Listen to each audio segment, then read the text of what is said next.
Bismillahirrahmanirrahim. Alhamdulillah. Salatu wassalamu ala Rasulullah. Hai Raja Petra Kamarudin. Apa khabar? Raja Petra ni telah acap kali fitnah saya dan dia pun banyak fitnah orang lain juga. Tapi oleh kerana dia yang pertama rasanya dia ni bankrupt. Jadi nak sama orang bankrupt dari segi undang-undang macam sia-sia lah. Kemudian kita nak jawab, Raja Petra ni dia dah lari pergi ke UK. Dia tak ada dalam Malaysia, dah lama dia lari. Ya. Semua orang tahu sebab apa dia lari. Kerana banyak sangat saman-saman fitnah menunggu dia. Oleh kerana tu dia lari duduk di UK. Kita nak saman satu isu perundangan nak bawa dia ke Mahkamah Malaysia. Dan Raja Petra ni bolehlah dengan itu kita katakan Raja Fitnah Malaysia. Ya. Dialah yang paling pakar memfitnah orang-orang yang diupah untuk dibunuh karier politik.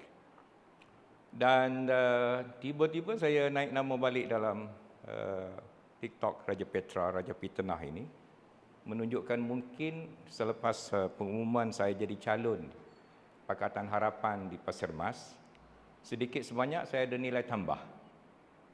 Jadi Raja Petra tak senang, maka dia attack saya. Ada 2-3 isu yang dia serang saya. Tuan Raja Petra ataupun Raja Fitnah, saya harap dia dapat dengar. Saya sebenarnya tak nak ambil bahagian menjawab kerana bila ada orang lain menyebarkan di Malaysia dan orang ni tak ada latar belakang bankrupt, saya boleh saman. Ya. Macam saya dah pernah saman seorang pemimpin PAS bekas pegawai kanan PKINK kerana dia kata saya terima duit daripada token judi. Isu samalah. Ya. Saya dapat duit daripada token judi. Dan token judi itu adalah genting. Satu orang dia telah masuk perangkap saya. Dia postkan benda ni dekat pilihan raya 2018. 2013 ke 18 saya lupa ya. Dan saya dah saman orang ni. Saya tak payah saman Raja Petra. Saya kena saman orang yang ada standing local standby yang saya boleh menang. Dan alhamdulillah Mahkamah Tinggi dah beri kemenangan pada saya. Ya. Orang yang kata saya terima duit daripada token judi ni dah kalah saman. Dan dia kena bayar dengan saya duit. Alhamdulillah saya adalah duit sikit pada masa itu kerana menang saman dengan seorang pemimpin PAS yang kata saya terima duit daripada token judi. Adapun mengenai dengan saya tikam Tok Guru dengan cara saya ambil duit daripada token genting, saya ubah minit mesyuarat. Ya, kononnya dengan cara itu Esko tak lulus permohonan pemimpin DAP, dapat kawasan balak di bawah Yayasan Islam Kelantan. Saya nak beri juga pada toke pada DAP ni, saya ubah minit mesyuarat Esko. Besar tu. Ya, ubah minit mesyuarat Esko ni besar. Ini kes jenayah yang teruk, yang besar. Kalau betul Husam Musa yang begitu dibenci oleh Raja Fitnah Petra Kamarudin dan bagi pihak orang yang upah Raja Petra ini, saya cadang senang saja. Buat laporan polis hari ini juga. Salah seorang Esko Kerajaan Kelantan, Menteri Besar, Timbalan Menteri Besar, atau atas arahan Esko, Setiausaha Kerajaan Negeri, Pegawai Undang-Undang Kerajaan Negeri, atau mana-mana ahli penyokong PAS boleh membuat laporan polis pada hari ini juga. Ini dah beberapa tahun ni. Mungkin dah masuk 10 tahun lebih. Ya? Tak ada keterlintas nak buat laporan polis. Untuk kenakan Husam, bagi Husam masuk penjara, duduk sama-sama dengan penjenayah-penjenayah keuangan negara yang lain. Ya? Jadi saya cadang Raja Petra, Raja Fitnah ni senang saja. Call Ustaz Hadi, buat laporan polis. Pasal apa saya minta dia call Ustaz Hadi? Pasal kita lihat Raja Petra ada perjumpaan mesra makan malam dengan pemimpin-pemimpin PAS, termasuk Menteri Besar Terengganu, termasuk Presiden PAS. Saya tak ada can nak makan malam dengan Raja Petra. Maklumlah saya orang kecil, ya. Pemimpin PAS dekat 10 orang layan Raja Petra, Raja Fitnah, duduk sekali berbincang fisabilillah dengan cara fitnah orang. Macam ni ke fisabilillah? Ya. Jadi Raja Petra tolong fikir diri sendiri. Baik. Cerita dia macam ini. Nga Komeng ini, pemimpin DIP Perak, dia beli syarikat. Nama syarikat dia Upaya Padu, yang dulunya dimiliki oleh Datuk Wong, yang dapat kawasan ladang dan balak di bawah Yayasan Islam Kelantan. Yayasan Islam Kelantan dah lulus perkara ini kepada Datuk Wong. Nama syarikat Datuk Wong Upaya Padu. Sampai satu masa Datuk Wong dia nak untung mungkin, dia jual kepada orang yang nak beli. Orang yang nak beli itu antaranya adalah syarikat keluarga Nga Komeng.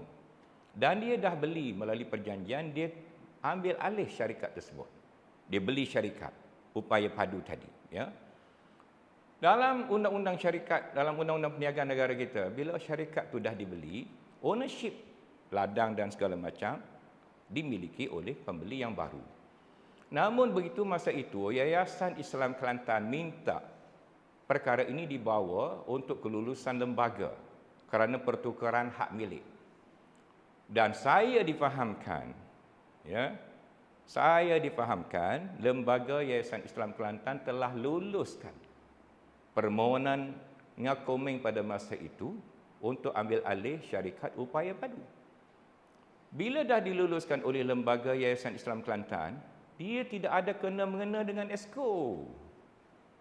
Saya masa tu pun tak tahu. Bila Raja Fitnah buat cerita, baru saya, Yayasan Islam Kelantan jual pada Nga Komeng. Ya? Tak dibawa ke dalam Esko. Kalau dibawa dalam Esko, mintalah mana-mana Esko yang baik dengan Raja Petra, Raja Fitnah ini, keluarkan bila minit mesyuarat tu. Esko telah berlaku, di mana syarikat Upaya Padu mendapat kelulusan Esko atau ditolak oleh Esko seperti yang didakwa. Satu, laporan polis. Yang kedua, tunjukkan kepada orang ramai laporan ataupun minit mesyuarat Esko yang menunjukkan perkara ini pernah dibawa untuk pertimbangan Esko Kelantan. Jawabnya tidak ada. Don't worry Raja Petra. Tak ada, ya. Dulu saya tak jawab, tapi sekarang oleh kerana keadaan dah berubah, ramai orang terpedaya dengan fitnah ini, parti saya dan pilihan raya PH terjejas, saya berkewajipan jawab. Bukan kerana saya nak layan Raja Petra. Saya tahu ini Raja Fitnah. Tetapi saya jawab bagi menghilang keliruan orang ramai yang tak berdosa. Bawa mana dia minit mesyuarat tu, ya. Minta Menteri Besar, Timbalan Menteri Besar, rakan-rakan Raja Fitnah yang lain, keluarkan minit mesyuarat isu ini pernah dibawa untuk pertimbangan Esko. Jawabnya tidak ada. Jadi yang lulus itu adalah lembaga Yayasan Islam ataupun YIK sahaja. Siapa dia ahli lembaga YIK?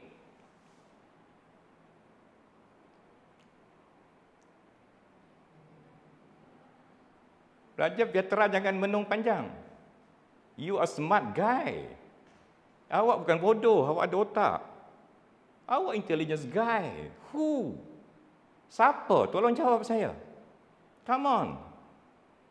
Please tell me. Siapa lembaga YIK tu? Tell me. Lembaga YIK itu adalah Datuk Mak Yaakob, Menteri Besar sekarang, masa itu Timbalan Menteri Besar. Datuk Muhammad Amar, sekarang Timbalan Menteri Besar, dulu adalah Esko. Husam Musa ada tak dalam tu? Ada tak? Ada tak? Ya? Kita santai-santai je Raja Petra. Nama Husam Musa, don't worry, tak ada dalam tu. Case closed. Ya. Jadi, isu ini adalah bagaimana YIK boleh lulus konsensi balak kepada Datuk Wong melalui upaya padu 10,000 ekar. Kenapa tak bangkitkan? Siapa yang meluluskan? Siapa yang dapat kelulusan itu? Yayasan Islam Kelantan. Kenapa lulus kepada Datuk Wong? Ya. Dan kemudian bila Nga Komeng ambil alih, kenapa luluskan kepada peralihan itu kepada Nga Komeng dalam JIK, dan tiba-tiba getah itu saya kena pegang. Isi nangka Raja Petra dah rakan-rakan makan. Not fair lah. Ya. Balik kepada judi. Can you show me berapa sen saya ambil daripada token judi? Siapa nama token judi itu? Kam? Masuk akal ke? Masuk akal ke saya nak ambil duit daripada token judi itu? Baiklah, kalau saya memang tergila-gila nak sangat duit judi itu, token judi itu nak beri pada saya pasal apa? Come on. Be logical lah. Token judi itu, lesen dia bukan di Kelantan. Lesen dia under MOF. Operation dia di Genting Highland dalam negeri Datuk Tuan Ibrahim Tuan Man. Bukan bawah Datuk Usam Musa. Macam mana itu pun boleh tukar. Ya. Genting tu bukan duduk di Gua Musa. Genting tu duduk di Pahang. Kenapa token Genting tu nak bayar Husam Musa? Sedangkan Kelantan tak ada kena-mengena dengan pelesenan apa-apa pun Genting Highland. Pelesenan Genting Highland dan operasinya adalah bawah MOF dan di Pahang. Kenapa token judi tu gila nak bagi saya duit? Ya? Lepas tu ada contoh ke? Ada bukti ke? 20 sen ke? 1 juta ke? Come on. Kalau saja nak cakap macam tu, saya pun boleh cakap Raja Petra ambil upah daripada orang tua orang ni. Kalau tidak, macam mana you duduk UK? Macam mana nak belanja? You bukan orang miskin kat UK. Hai. Ada juga orang macam ni. Ya. Baik. Tentang Tok Guru dengan saya, alhamdulillah. Ya. Kita rapat sampai akhir. Dan tak ada orang boleh pisahkan saya dengan Tok Guru Nik Aziz. Hatta anak-anak dan keluarganya cuba pisahkan, alhamdulillah sampai Tok Guru mati, we are so close. Saya nak beritahu pada para hadirin, ya, sebulan lebih sedikit sebelum Tok Guru meninggal, semasa dia masih sedar, saya ziarah ke hospital USM di ward dia. Masa itu bekas setiausaha akhbar Tok Guru, Ustaz Allahyarham Ustaz Wan Ismail ada sekali. Lepas Ustaz Wan Ismail keluar, Tok Guru panggil saya duduk sebelah dia. Apa yang kami bincangkan? Yang kami bincangkan adalah ayat ke-24 surah Abasa, ya. Auzubillahi minasyaitonirrajim. Falyanzuril insanu ila ta'amih. Dan hendaklah manusia itu memerhatikan apa yang ia makan, ya. Falyanzuril insanu ila ta'amihi. Ayat 24 surah Abasa. Ya. Saya sebut ayat ini dan dia Tok Guru dengan penuh semangat mengupas ayat ini dengan panjang lebar kepada saya. Ya. Inilah diskusi Al-Quran yang terakhir saya dengan Tok Guru Nik Aziz sebulan sebelum dia meninggal. 2 hari sebelum dia meninggal, dia telah diberi suntikan untuk ditidurkan, ya, di HUSM. Ditidurkan, dia dah disuntik ubat tidur. Salah seorang anak perempuan Tok Guru ada di bilik Tok Guru pada masa itu. Saya bawa satu orang ulama daripada Pakistan yang nak ziarah Tok Guru, Maulana Zuhair dan Maulana Zubair, 2 beradik. Ya. Bila saya masuk, buka pintu, beri salam, Assalamualaikum. Ini cerita saya dengan Tok Guru yang ramai orang tak tahu. Tok Guru buka mata, bercakap bahasa Urdu dengan tetamu dari Pakistan. Dan senyum dengan saya dan saya sebut pada Tok Guru, insya-Allah Tok Guru selamat. Insya-Allah kita dua akan jumpa lagi di hari akhirat. Insya-Allah saya nak tumpang Tok Guru masuk syurga. Alhamdulillah. Lepas tu kami keluar, Tok Guru, saya difahamkan dia rehat tidur balik. Dan esoknya pada malam Jumaat Tok Guru meninggal. Alhamdulillah, saya dapat privilege itu, wahai Raja Petra, yang anda tidak dapat. Dan anda nak potong urusan persahabatan kami dengan macam ini, sedangkan keluarganya sendiri menyaksikan bagaimana Tok Guru begitu sayang pada saya, dan saya lebih-lebih lagi sayang pada Tok Guru ni Aziz. Sekian, wassalamualaikum warahmatullahi wabarakatuh.